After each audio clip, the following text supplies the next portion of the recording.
Hello students, today we start part 3 of chapter number 3. In this part, we learn about cotton and jute fiber. So, first point is, where does this cotton wool come from? क्या आप जानते हैं कि ये जो cotton है वो कहाँ से आता है? So, as you can see in the image that cotton is grown in the field. Cotton जो है वो हम फील्ड पे ग्रो करते हैं, खेत में ग्रो करते हैं. Then cotton is mainly grown in black soil and warm climate. तो बेसिकली जो कॉटन है उसको काली मिट्टी चाहिए फॉर द ग्रोथ एंड उसको थोड़ा वार्म क्लाइमेट चाहिए, ऐसा एटमोसफियर कि जिसमें थोड़ी हीट हो, थोड़ी वार्मनेस हो. Then the fruits of the cotton plants are about the size of a lemon. जो कॉटन प्लांट्स के जो फ्रूट्स होते हैं उसका जो फल होता है वो अराउंड जो लेमन एक नींबू की साइज़ होती है उतना बड़ा होता है. Then after maturing the bolls burst open and the seeds covered with cotton fibers can be seen.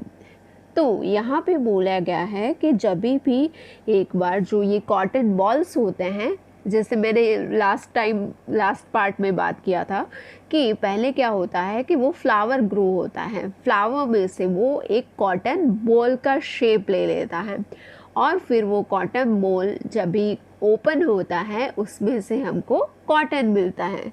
तो यहाँ पे क्या बोलते हैं कि when the balls burst and open at that time seeds covered with the cotton fibers can be seen. तो उसमें जो एक बार वो जो कॉटन बॉल है वो ओपन हो जाएगा, फिर उसके बाद उसमें हमको कॉटन फाइबर देखने को मिलेगा और वो फाइबर्स में वो कॉटन के सीड्स भी होंगे कि जो वो फाइबर्स में बीच में छुपे हुए होंगे. Now have you ever seen a cotton field that is ready for picking? क्या आपने कभी भी ऐसी खेत देखी है कि जहाँ पे बहुत सारे कॉटन्स के प्लांट लगे हुए हैं और अभी वो रेडी हैं, वो बिल्कुल बन के रेडी हो गए हैं और अभी उसमें से हमें सिर्फ कॉटन कलेक्ट करना है? तो आप देख सकते हैं कि यहाँ पे मैंने एक इमेज दी गई है और आप वो इमेज देख के आपको ऐसा लगेगा कि यहाँ पे कैसा लग रहा है कि ये पूरी जो फील्ड है that is covered with snow, है ना, पूरा वाइट लग रहा है आपको. वो पूरा पोर्शन, पूरी field that is looks like a field that is covered with snow. Now अब नेक्स्ट है कि कौन से ऐसे स्टेट्स हैं कि जहाँ पे मेजरली कॉटन प्रोड्यूस होता है, कॉटन ग्रो किया जाता है. So here are the state producing cotton. So mainly in Gujarat, Maharashtra, Madhya Pradesh, Telangana, Andhra Pradesh, Rajasthan, Haryana, Punjab, ये सारे स्टेट्स हैं कि जहाँ पे मेनली ये कॉटन है वो प्रोड्यूस किया जाता है. Now the cotton picked up from the plant has seeds in it. तो अभी हमने बात की कि जो हम उसका जो कॉटन बॉल है उसमें से हम जब भी कॉटन को कलेक्ट करेंगे तो उसके साथ वो फाइबर, कॉटन फाइबर में कॉटन के सीड्स भी रहेंगे और अभी ये कॉटन है वो कॉटन फाइबर में से हमको कॉटन सीड्स को सेपरेट करना पड़ेगा, अलग करेंगे. और वो हम कैसे करेंगे, यहाँ पे आपको एक इमेज शो की गई है ऐसे.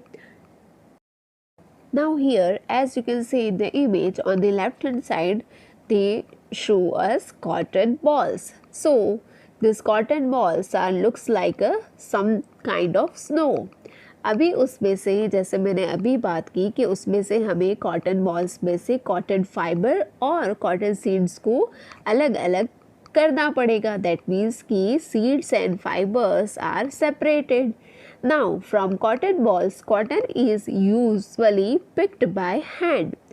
तो इसमें क्या होता है कि अगर हमें सेपरेट तो करना है, बट ये सेपरेशन हम कैसे करेंगे?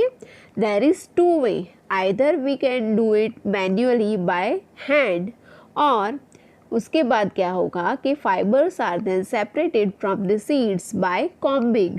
तो हैंड्स की हेल्प से कैसे करेंगे, जैसे कि हम कॉम्बिंग करते हैं, बालों में जैसे कॉम्ब करते हैं, सेम वे ऐसे ही combing, through the help of combing हम ये सीड्स को कॉटन फाइबर से सेपरेट कर देंगे and this process is called ginning of cotton. So this is the most big thing that you need to remember in the case of cotton fiber, that what is the process of ginning, ऐसा आपको पूछा जा सकता है. So in that case you have to write down that the fibers are separated from the seeds by combing and this process is called as a ginning of cotton. Simple है. आपको बस एक ही चीज़ याद रखनी है कि जब भी कॉटन बॉल में से कॉटन फाइबर और उसमें से सीड्स दोनों सेपरेट किए जाएंगे और through the help of combing, तो ये प्रोसेस को हम बोलेंगे ginning of the cotton. Now this ginning was traditionally done by hand. जैसे अभी मैंने बात की कि वो जनरली मैन्युअली हाथ की हेल्प से किया जाता है, but nowadays machines are also used for ginning. But अभी के समय में ये काम के लिए मशीन भी यूज़ होते हैं टू सेव द टाइम. तो अभी क्या करते हैं कि कुछ लोग हैं वो मैन्युअली हाथ से भी सेपरेट करते हैं और कुछ लोग हैं जो through the help of machine भी सेपरेशन करते हैं. So by this way we can say that the process of ginning is done by hand and also through the machine. Now our next point is jute in plant fibers. So here jute fiber is obtained from the stem of the jute plant. तो यहाँ पे क्या बोला गया है कि जो jute है वो हमें जो जूट का प्लांट होता है उसकी स्टेम्स में से मिलता है. और कॉटन कहाँ से मिलता था, कॉटन जो है वो हमें कॉटन के फ्लावर्स होते हैं, फ्लावर्स में से कॉटन बॉल बनता है और उसमें से हमें मिलता है. And in the case of jute plant we get jute fibre from the stem of the jute plant. Then it is cultivated during the rainy season. So यहाँ पे बोला गया है कि जो जूट का कल्टिवेशन होता है वो होता है ड्यूरिंग द रेनी सीजन.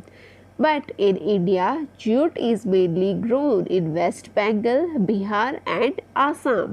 तो यहाँ पे जैसे हमने लास्ट स्लाइड में देखा कि कॉटन जो है वो हमें मेनली गुजरात, मध्य प्रदेश, महाराष्ट्र, तेलंगाना, आंध्र प्रदेश, ये सारे स्टेट्स थे कि जहाँ से हमें मिलता था.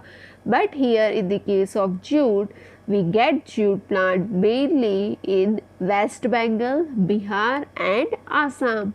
तो ये 3 स्टेट्स हैं कि जहाँ से हमें मेनली जूट मिलते हैं. Now the jute plant is normally harvested when it is at flowering stage. तो यहाँ पे क्या बोला गया है कि जब भी वो फ्लावरिंग स्टेज पे होता है तभी उसको हार्वेस्ट किया जाता है. And the stems of the harvested plants are immersed in water for a few days. फिर उसके बाद हार्वेस्ट मीन्स उसकी कटाई की जाती है.